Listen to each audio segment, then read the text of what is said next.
நான் உங்களை அவமானப்படுத்திட்டு போவேனா? அப்படி போறதா இருந்தா நான் செத்து தப்பா போவேன். ஐயோ இல்ல, அப்படிலாம் என்கிட்ட சொல்லக்கூடாது. நீ எதுக்குமே கவலைப்படாத. உனக்கு நான் ஒன்னும் ஆக விட மாட்டேமா, ஒன்னும் ஆக விட மாட்டேன்.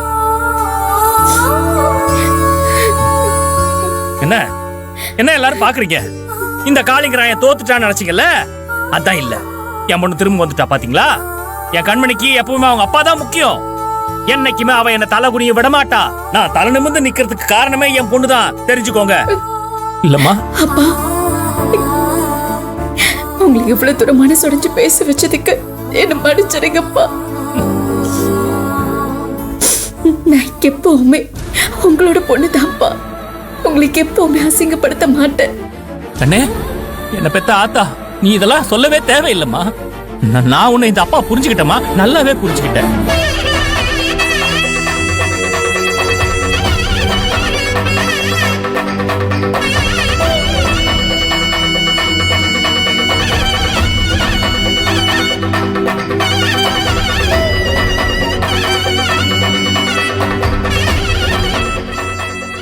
ஐயா, எனக்கு 2 பொம்பளை பிள்ளைங்க இருக்காங்கய்யா.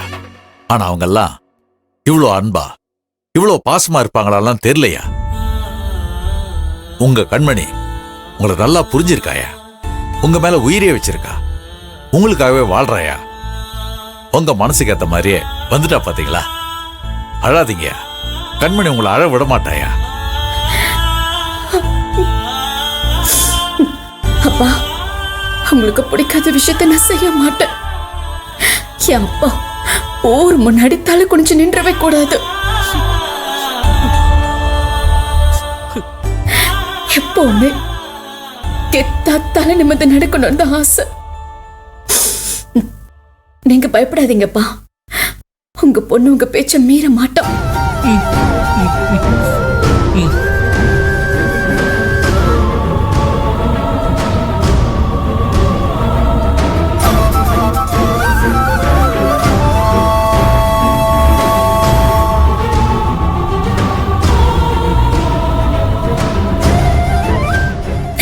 மாப்பிள்ளையை தானே கட்டிப்பப்பா. இதாயா உங்க வளர்ப்புங்கிறது. எந்த திசையில காத்தடிச்சாலும் உங்க கண்மணி உங்க திசையில இருக்கா. பாத்தீங்களா? உங்க வளர்ப்புக்கு இது ஒரு உதாரணம். ஐயா, கூட்டிட்டு போமா.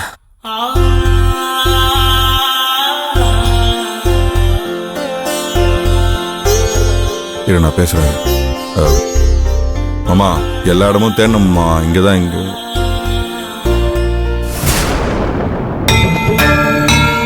ஏடா, இதான் நீங்க தேடி பார்த்த லட்சணமா? ஏங்க, மண்டபம் ஃபுல்லா தான் தேடணும். சும்மா கத்திட்டு இருக்காதீங்க. ஒரு வேலை செய்யலாம். இங்க இல்ல, வாய் மட்டும்.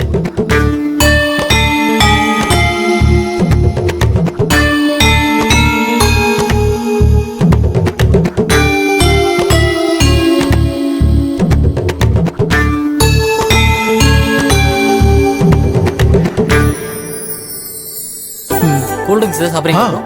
மாப்பிள்ளை வேணாம் போல. அங்க போய் சாப்பிடலாம். வா. ஆல் ஓகே தானே? ஓகே.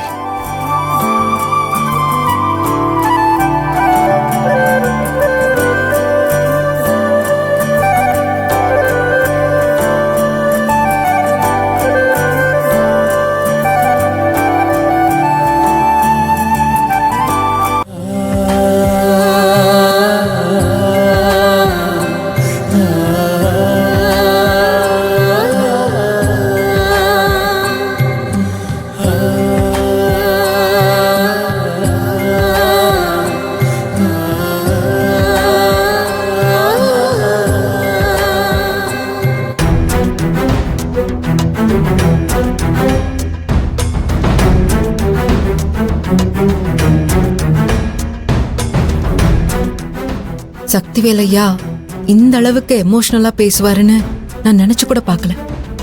பாக்குறதுக்கு ரொம்ப ஆக்ரோஷமா தெரிஞ்சாலும் தான் பொண்ணு மேல அவருக்கு இருக்கிற பாசத்தை தான் அப்படி நம்ம கிட்ட வெளிப்படுத்தினார்.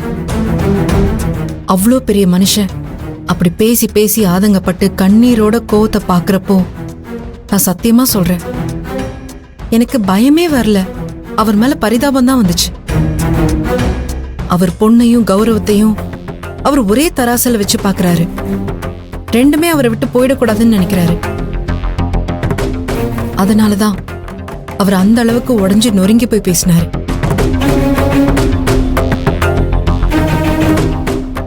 அதுக்குன்னு அந்த மனுஷன் அப்படியே கத்துவாரு, கையில கிடைச்சதெல்லாம் தூக்கி போட்டு உடைக்கிறாரு. ஒரு நிமிஷம் எனக்கு அள்ளு விட்டு போச்சு. யாரா அந்த ஆளு பார்க்க தயிர் சாதம் மாதிரி இருந்துகிட்டு இந்த அளவுக்கு நடந்துக்கிறாருன்னு ஜர்க்காயிட்டன் தெரியுமா? இல்லங்க, கயல் சொன்ன மாதிரி அவர் கண்மணி மேல உள்ள பாசத்துல தான் அப்படி வெடிச்சு சிதறிட்டாரு. அவர் ஆதங்கப்பட்டு ஆக்ரோஷமா பேச பேச என்ன அறியாமலேயே என் கண் கலங்கிருச்சு.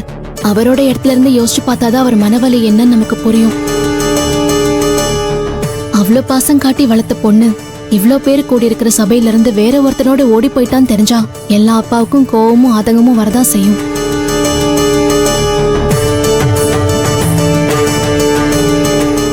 அவர் நினைச்சிருந்தா நாம தான் கண்மணி ஓடி போனதுக்கு காரணம்னு சொல்லி நம்மள என்ன வேணாலும் பண்ணிருக்கலாம்.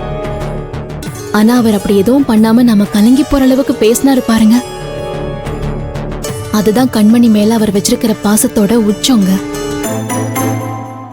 தன்னோட பொண்ணையும் இவ்ளோ நாள் சம்பாரிச்சு வச்சிருந்த கௌரவத்தையும் உசுரா நினைச்சிட்டு இருக்கிற இந்த பெரிய மனுஷனை நம்ம கஷ்டப்படுத்தணுமா?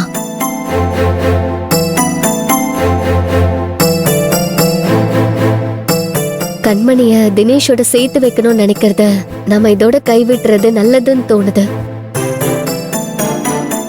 ஊரே கையெடுத்து கும்பிடுற சாமிதான் சக்திவேல் ஐயா. ஆனா அவருக்கு சாமினா அவரோட 2 பொண்ணுங்களும் தான். அப்படி இருக்கும்போது கண்மணியோட காதலுக்காக நம்ம அவ்வளவு பெரிய மனுஷனை கஷ்டப்படுத்திட கூடாது. அப்புறம் அந்த பாவம் நம்மள 7 ஜென்மத்துக்கும் சும்மா விடாது. நீ சொல்றதான் நானும் யோசிச்சுட்டு இருந்தேன். நம்ம யாருக்கு பயப்படுறோமோ இல்லையோ 2 பேருக்கு கண்டிப்பா பயப்படணும். ஒண்ணு மேல இருக்கிற கடவுளுக்கு, இன்னொன்னு நல்லவங்களுக்கு. சக்திவேல் ஐயா மாதிரி ஒரு நல்லவர் மனசு கஷ்டப்படுறதுக்கு காரணம் நாமளா இருந்தா அந்த கடவுள் கூட மன்னிக்க மாட்டான். அப்போ கண்மணியோட காதல் அவ்வளவுதான். அந்த பொண்ணு அவளோட காதலை குழி தோண்டி புதைக்க வேண்டியதான். சக்திவேல் மாமா மனசுடைஞ்சு பேசினாரு, ஓகே. அதுக்காக கண்மணி அப்படியே விடுறது சரியான முடிவா? சரியான முடிவுல தான். ஆனா கண்மணியே இப்ப விலகிடலாங்கிற முடிவுல இருக்கா. நாமளே சக்திவேலையா பேசுறத கேட்டு கலங்கிட்டோமே. அவர் பெத்த பொண்ணு, அவளுக்கு எப்படி இருக்கும்? இப்படிப்பட்ட அப்பாவை நாம அழ வைக்கலாமா, கஷ்டப்படுத்தலாமான்னு அவ குற்ற உணர்ச்சியில நுடைஞ்சிருப்பா. அப்பா தான் மேல வச்சிருக்கிற பாசத்துக்காகவும் கௌரவத்துக்காகவும் கண்மணியே அவ காதல தியாகம் பண்ணிட்டு இந்த கல்யாணத்துக்கு ஒத்துப்படலான்னு முடிவெடுத்துட்டான். அவ அப்பா தோள் மேல சாஞ்ச வளர்ந்த பாக்குறப்பவே அத பார்த்து தெரிஞ்சுக்கிட்டேன்.